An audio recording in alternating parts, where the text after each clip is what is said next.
So you suck at Bedwars. Well, you've come to the right place, because in this video I'm going to tell you about the 3 major mistakes that almost every player makes when starting the game, and what to do instead. Also, if you stick to the end of the video, I'll teach you the #1 method of winning games, increasing the FKDR, and even building that win streak. But before that, remember to like and subscribe because it's very much appreciated, and without further ado, this is how not to play Bedwars. Alright, we're going to be moving in order of complexity, so let's start from the easiest mistake that you could make, which is solo queuing. The act of joining a Bedwars game by yourself or without an established team. This is probably the biggest error that you could ever make when starting off, as it completely destroys your stats and decreases your chance of winning by a lot. And trust me, I did the maths. The reason why this is so looked down upon in the Bedwars community is because it removes a key aspect of the game, being communication. Here, let me show you an example. In this clip, I'm in a game with a random queue, attempting to attack an enemy base. Little do I know that there's another team breaking our bed. So now, I'm in a very vulnerable situation where the wrong move will result in my death. However, if I was in a party, my teammates would notify me that our bed was going to break, and as a result, I would avoid putting myself in a bad situation, increasing my chance of clutching and winning the game. So to avoid solo queuing, you could A, play with friends, B, ask people in Discord servers, link in the description, or C, if you're like me and have zero social skills, then just play solos. The next mistake on our list that I see new players making all the time is flat bridging. In the simplest term, flat bridging means building to another island without creating a staircase. Now, on a game mode set in the sky with zero connection to other bases, bridging is your most useful asset, and how you bridge can massively determine whether you win or lose, so do not flat bridge. Here's why. Let's assume that you're attempting a rush, and there's an enemy at the other base. All they have to do to counter your rush is to build up, jump down, and knock you off the map, which is the exact opposite of what we want. But what if you decided to build up instead? Well, my guess is that it would look a little something like this.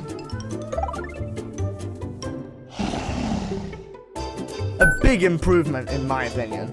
Another thing that building up can do is slow down your opponent, which to me is very important because the slower the enemy, the more time that you have to prepare.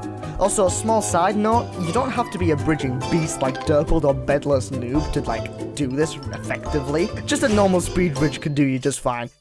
The final and most frequent mistake on our list is none other than the wrong rush. Now, this one should be self-explanatory, but it's crazy how many times I still see players rushing the wrong places. Like, come on guys, it's not 2017!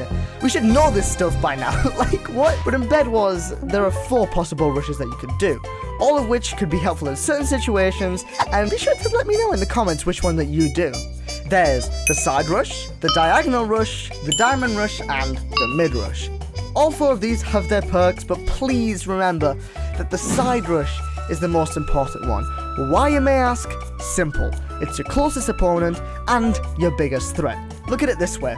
Let's assume you didn't side rush, and you thought it was a wise idea to rush the team diagonal to you. What do you think is going to happen? Well, although you may catch this person off guard and get their bed because they were busy fighting someone else, your side rush was having a jolly good old time breaking your bed, and now, in the nicest way possible, you're fucked.